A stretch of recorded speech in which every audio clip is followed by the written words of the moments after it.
ফটিকরায়ে জল সংকটে মহিলাদের রাস্তায় অবরোধ। কুমারঘাটের ফটিকরায়ে শক্তি সংঘ ক্লাব সংলগ্ন এলাকায় বৃহস্পতিবার সকালে পানীয় জলের সংকটকে কেন্দ্র করেই তীব্র বিক্ষোভে ফেটে পড়েন স্থানীয় বাসিন্দারা।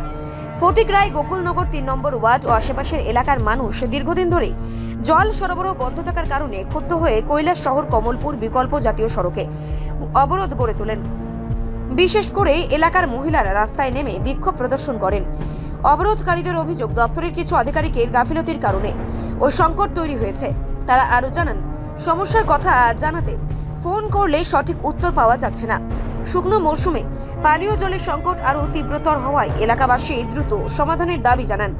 খবর পেয়ে ঘটনাস্থলে পৌঁছায় ফটিকরাই থানার ওসি সহদেব দাস, টিএসআর বাহিনী এবং ডিডব্লিউএস দপ্তরের কুমারঘাট সাব ডিভিশন অফিসের অ্যাসিস্ট্যান্ট ইঞ্জিনিয়ার রাজেশ দেবনাথ সহ অন্যান্য প্রশাসনিক আধিকারিকরা। তারা এলাকাবাসীর সঙ্গে কথা বলে আশ্বাস দেন যে সমস্যা সমাধানে দ্রুত পদক্ষেপ নেওয়া হবে। কয়েক ঘন্টা ধরে চলা উত্তেজনার পর প্রশাসনের প্রতিশ্রুতি পাওয়ার পর অবরোধ প্রত্যাহার করেন স্থানীয়রা। এই সময় রাস্তার দুপাশে প্রচুর যানবাহন আটকে পড়ে, ফলে ভোগান্তিতে পড়েন যাত্রীরা। তবে প্রশাসনের হস্তক্ষেপে পরিস্থিতি স্বাভাবিক হয়। এলাকাবাসীর দাবি, ভবিষ্যতে যেন এই ধরনের সংকট আর দেখা না দেয় এবং পানীয় জলের সরবরাহ নিয়মিত রাখা হয়।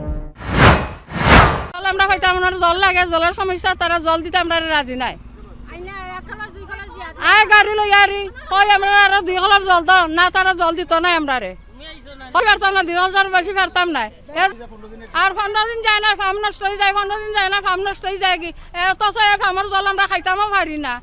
ফিল্টার ছাড়া স্কুলে ফুলা মান ফাটা, স্কুলে ফুলা মানে অসুখ বিসুখ হয়ে যায় জল খাইয়া আরি। এটা 3 নম্বর ওয়ার্ড গোকুলনগর। আপনারা কি জল পাইতাছেন না? আমরা জল পাইতাছি না।